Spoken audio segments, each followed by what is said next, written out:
That there are a couple of points that I want us to focus on. If you do stay with us, we're now going to look towards Europe. You mentioned some nations there, and French Foreign Minister Noel Barrot today has said that the US and Israel-backed Gaza Humanitarian Foundation has generated a bloodbath and must cease activity.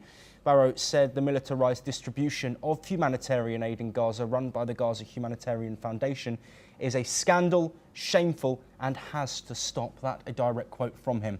This comes as a global hunger monitor earlier had warned that a famine scenario is unfolding in Gaza, with malnutrition soaring and children under 5 dying from hunger-related causes.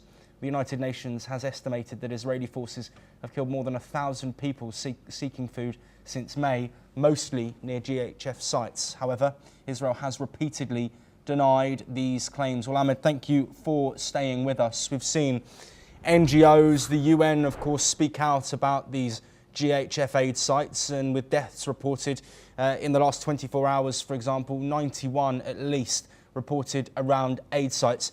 How significant is it now that a French government is talking about the GHF and not just independent groups like the UN? Because Israel and pro-Israeli supporters often say that the UN is biased, but now it's coming from a top French official. How significant could this be at addressing potential issues with the aid system currently at play? It's very important. The world needs to stand clear against this brutal crime and this unspeakable crime. The entire world is speaking against it. That means they need a serious pressure and to translate this talk into policies on the ground. We cannot accept the fact that Israel is killing hundreds every day, hundreds of civilians from starvation, from indiscriminate bombardment, and this needs to stop. There is obviously no political aim, no military aim, no nothing from this war. And what is Netanyahu doing, as everybody could see, is to prolong his stay in the government, to keep his coalition with the extremist far-right Israeli parties that want to displace the Palestinian people and want to advance the plan of ethnic cleansing the Palestinian people in Gaza and the annexation of West Bank. This is a formula of destruction and complete madness.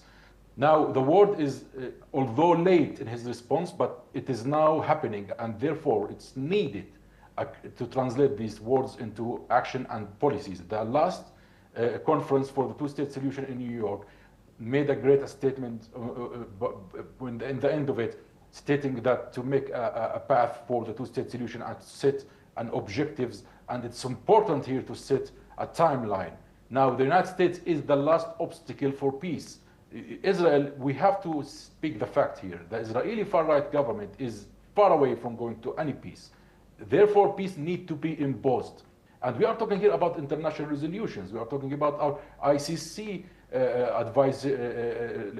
resolutions. We are talking about the ICJ advisory opinion that called for the ending of the Israeli occupation by 1 year. And that 1 year will end on September.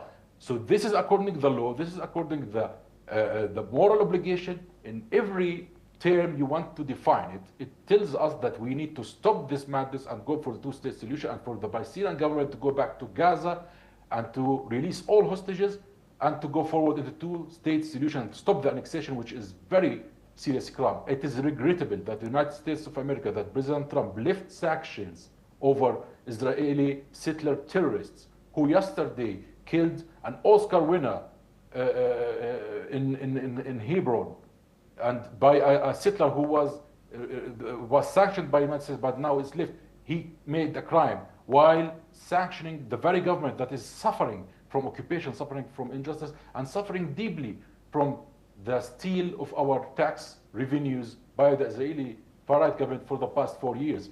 This is unjust, and the world needs to bring justice. Therefore, there will be peace. We have to listen to the world. We have to listen to the Holocaust experts. We have to listen to the genocide experts. They are all, and the legal experts, they are all, and humanitarian experts are all calling for the same thing that we are calling. It's time for the United States to listen, and I hope there will be a new future that preserve peace and put peace before wars and colonial ambitions. Ahmed, let's move on, but stay on the topic. If you can stay with us once again, looking at global comments on the ongoing situation. Portugal's Prime Minister, Luís Montenegro, announced that the government will review the possibility